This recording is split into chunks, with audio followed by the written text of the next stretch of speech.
جو press conferences ہوئیں جس میں آپ نے دیکھا کہ وہ جس طریقے سے آپ نے دیکھا کہ ایک ہارے ہوئے پہلوانوں کی 2 پریس کانفرنسز آپ نے دیکھی، بلاول بھٹو کی اور فضل الرحمان کی، اور دونوں جو ہیں ان کا چہروں سے پتہ چل رہا ہے کہ حالات کدھر جا رہے ہیں.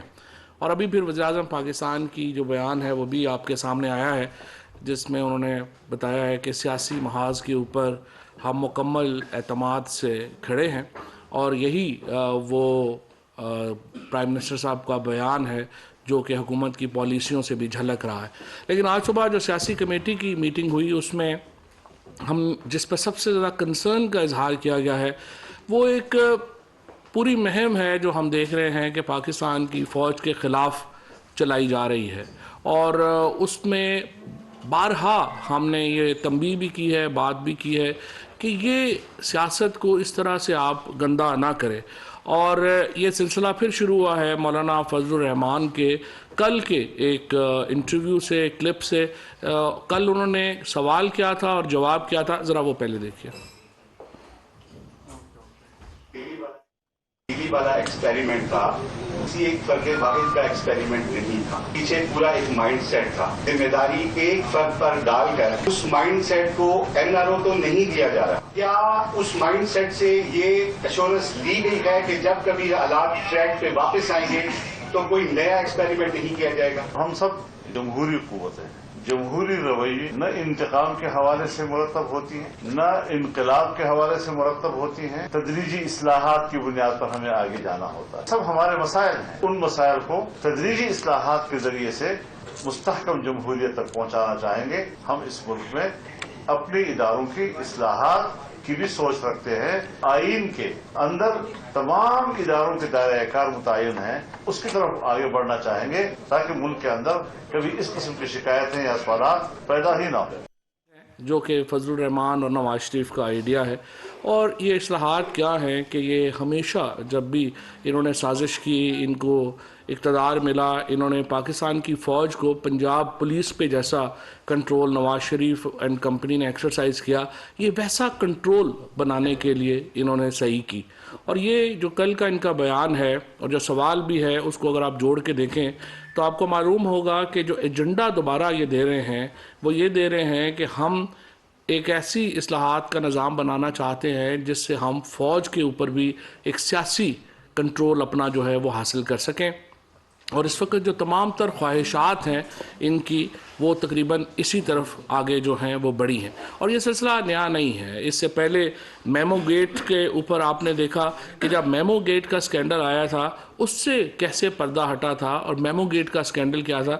یہ کلپ اور یہ کچھ میں آپ کو اس لیے یاد کرانا چاہتا ہوں کہ آپ کے ذہن میں ہو کہ یہ جو پاکستان کی فوج کو مسخر کرنے کا جو ایک خواب ہے، یہ زرداری صاحب کا، فضل الرحمان کا، نواز شریف کا بڑا پرانا نہیں، بہت پرانا ہے، اور ہمیشہ انہوں نے اسی طریقے سے کام کیا. یہ ابھی آپ نے زرداری صاحب کا میمو گیٹ کا کلپ دیکھا. اسی کو آگے بڑھاتے ہوئے جب نواز شریف کی جو ملاقاتیں ہوئیں انڈین بزنس مینوں کے ساتھ، جس میں برکھا دت جو کہ ایک مشہور صحافی ہیں ہندوستان کی، انہوں نے اپنے اخبار میں لکھا اور جس کی کبھی تردید نہیں کی گئی. برکھا دت نے اپنی کتاب میں کیا لکھا وہ بھی ذرا دکھا دیجیے.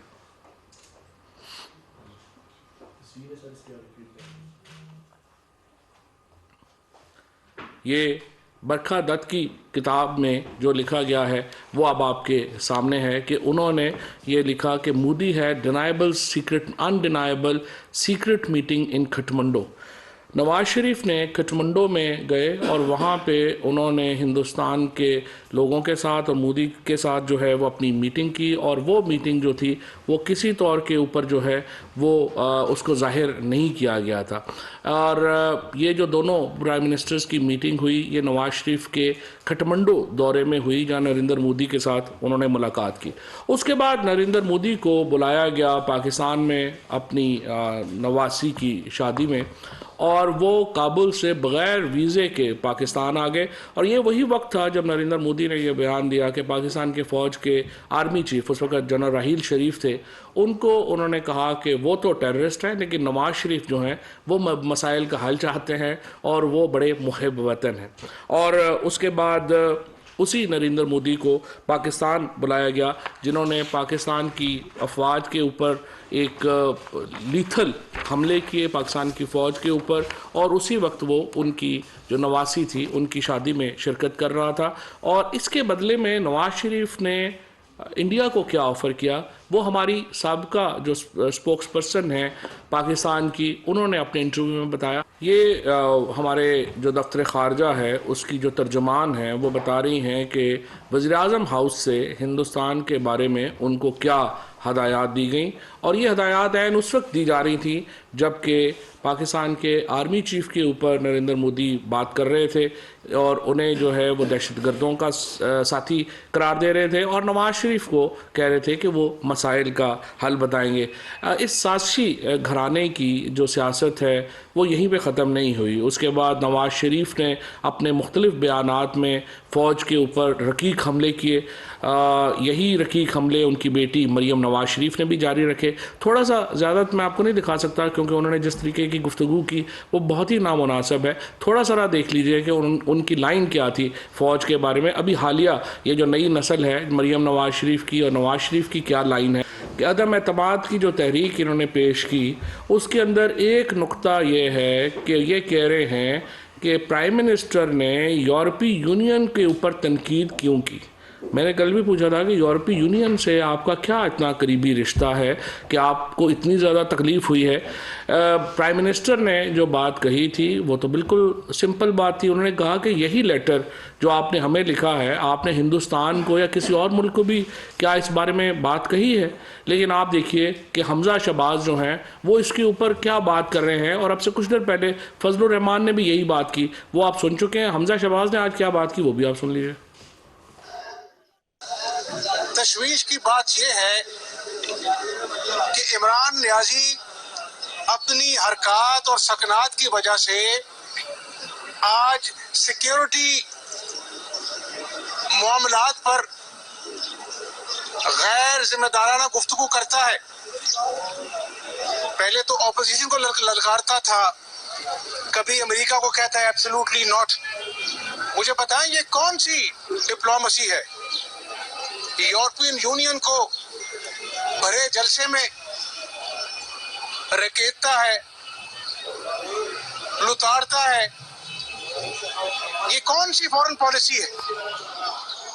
ابھی آپ نے دیکھا کہ حمزہ شہباز کو اس بات کے اوپر گلا ہے کہ وزیر اعظم ایبسولوٹلی ناٹ کیوں کہہ رہے ہیں اور یورپی یونین کے اوپر وہ بات کیوں کر رہے ہیں۔ دراصل یہ جو گھبرائے ہوئے چہرے ہیں، ابھی مریم نواز کی تو گفتگو یہاں پہ سنانے کے قابل ہی نہیں ہے جو انہوں نے باتیں کہی ہیں۔ اب یہ جو ساری گفتگو ہے یہ بنیادی طور کے اوپر کیا کر رہے ہیں کہ یہ کہہ رہے ہیں کہ پاکستان کی آزادانہ خارجہ پالیسی کیوں ہے۔ چاہے آپ فضل الرحمان کو اٹھا کے دیکھیں، چاہے آپ شہباز شریف کو دیکھیں، چاہے ان کے بچوں کو اٹھا کے دیکھیں، آپ کو ایک ہی چیز نظر آئے گی کہ عدم اعتماد کی تحریک اس لیے جمع کرائی گئی ہے کہ آج پاکستان کی خارجہ پالیسی جو ہے اس میں ایبسولوٹلی ناٹ کیوں کہا گیا ہے، یورپی یونین کو کیوں جو ہے وہ بات کی گئی ہے۔ اب آپ مجھے بتائیے پاکستان کے لوگوں نے فیصلہ کرنا ہے، کیا وہ ان لوگوں کے پیسے جو یورپ میں پڑے ہوئے ہیں، جو لندن میں پڑے ہوئے ہیں، کیا ہم نے اس کے محافظ کے طور کے اوپر زندگیاں گزارنی ہے، یا ہم نے ایک آزادانہ اور خود مختار فورن پالیسی کو آگے لے کے چلنا ہے؟ ایک طرف یہ پاکستان کی فوج کو اپنا نشانے پہ رکھے ہوئے ہیں، دوسری طرف یہ سمجھتے ہیں کہ ہم ایک انجمن غلامہ کی طرح اپنی زندگی بسر کریں۔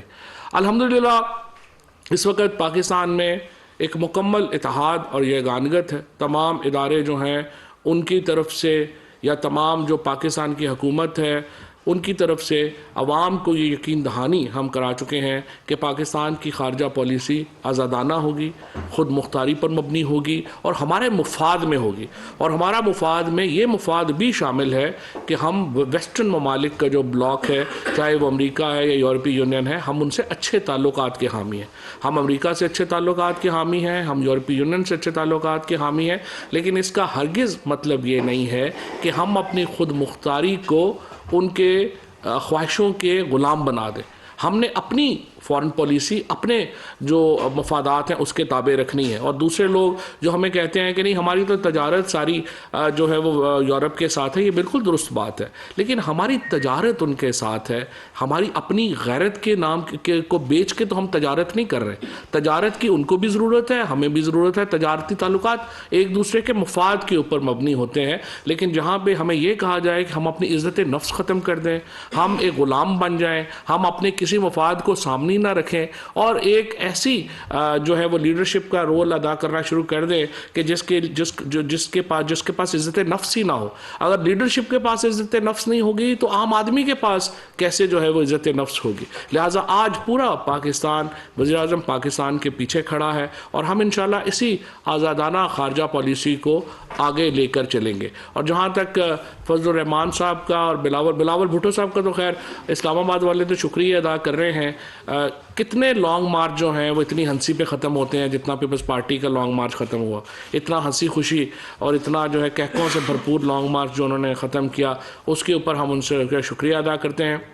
جہاں تک عدم اعتماد کی تحریک کا تعلق ہے, یقینی طور کے اوپر ہماری یہی خواہش ہے کہ 21, 22 اور 23 کو یہاں جو وفود ہیں وہ آنے شروع ہو جانے ہیں اسلامی وزرائے خارجہ کے. اور آپ کو معلوم ہے کہ یہ جو اسلامی وزرائے خارجہ کی کانفرنس ہونے جا رہی ہے, 23 مارچ کی جو پریڈ ہے اس میں پوری دنیا کے جو اسلامی ممالک کے وزرائے خارجہ ہیں وہ بھی اس پریڈ میں کھڑے ہوں گے, اور ان کے ساتھ جو امپورٹنٹ یورپین ممالک کے اسپیشل ریپرزنٹیٹیوز ہیں وہ بھی, ان کو بھی دعوت دی جا رہی ہے, وہ بھی اس پریڈ میں کھڑے ہوں گے. لہٰذا ہم یہ چاہتے ہیں کہ جو سارے سیاسی ڈرامے ہیں یہ اس ایونٹ سے پہلے ختم ہو جائیں, اور اسی کو لے کر ہم آگے بڑھ رہے ہیں.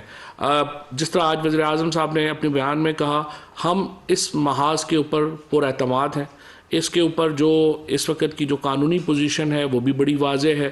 اسپیکر صاحب کے پاس بالکل یہ اختیار ہے کہ وہ ووٹ قبول نہیں کریں گے ان لوگوں کی جنہوں نے کہ یہ اپنی پارٹی کا مینڈیٹ کے خلاف وہ جائیں گے. وہ آرٹیکل 63 اس کے اوپر بڑا واضح ہے. لیکن اس کے ساتھ ساتھ میں یہ بھی بتا دوں کہ ہمارے تمام MNAs جو ہیں اس وقت 179 لوگ وہ تھے جو کہ جن کی پرائم منسٹر صاحب جو ہماری پارٹی سے اور ہمارے الائز ہیں ان کی ہمیں پوری مکمل حمایت حاصل ہے, اور ہمیں ایکسٹرا ووٹس جو ہیں ان کی بھی امید ہے. کل میں نے کہا تھا 4 یا 5 ہوں گے, آج امید ہے کہ ہمیں ایک اور آدمی جو ہے وہ جوائن کر جائے گا, تو ہمیں امید ہے کہ یہ ہمارا نمبر جو ہے یہ بھی بڑھ جائے گا. 172 لوگ اپوزیشن نے لے کے آنے ہیں اسمبلی میں.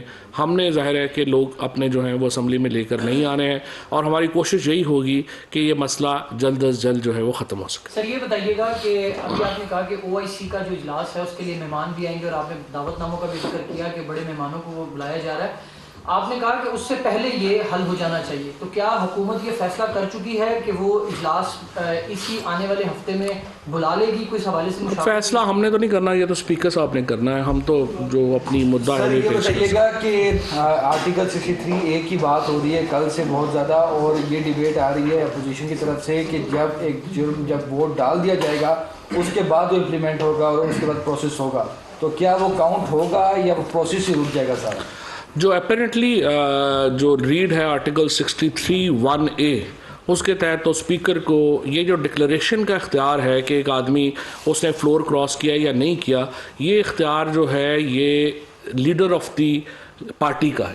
لیڈر فیصلہ کرے گا کہ کسی آدمی نے ہاؤس فلور کراس کیا یا نہیں کیا, اور اس کے بعد اسپیکر نے اس کی ڈکلیریشن جاری کرنی ہے. لہٰذا یہ تو بے تکی بات ہے کہ آئین کہے کہ نہیں پہلے تو آپ خلاف ورزی کر لیں اور پھر ہم آپ کو سزا دیں گے. سو خلاف ورزی سے ہی روکنا جو ہے وہ آرٹیکل 63(1) لاگو ہوتا ہے. نہیں, اتحادیوں کی تو ایک اپنی پارلیمانی پارٹی ہے. وہ جی یار وزیر اعلیٰ پنجاب تبدیل ہو رہے ہیں تو اس میں کتنی صداقت ہے؟ وزیر اعلیٰ پنجاب جو ہیں وہ 2 وجوہات سے اس وقت وزیر اعلیٰ ہیں. ایک یہ کہ انہیں عمران خان کا اعتماد حاصل ہے, اور دوسرا یہ کہ انہیں جو PTI کی پارلیمانی پارٹی ہے اس کا اعتماد حاصل ہے, اور وہ اس وقت تک ہی وزیر اعلیٰ رہیں گے جب تک وہ ان دونوں اعتماد جو ہیں وہ ان کو رہیں گے. اور جس طرح سے آپ نے دی بھی تھی خبر کچھ دن پہلے دی تھی کہ وزیر اعلیٰ نے تو خود بھی وزیر اعظم صاحب کو مل کے آفر کی تھی کہ وہ ریزائن کرنے کے لیے تیار ہے. اس وقت ہمارا فوکس نو کانفیڈنس ہے. پنجاب کے اوپر جو بڑے فیصلے ہیں اس کی طرف بھی انشاءاللہ ہم آئیں گے, لیکن ابھی نہیں.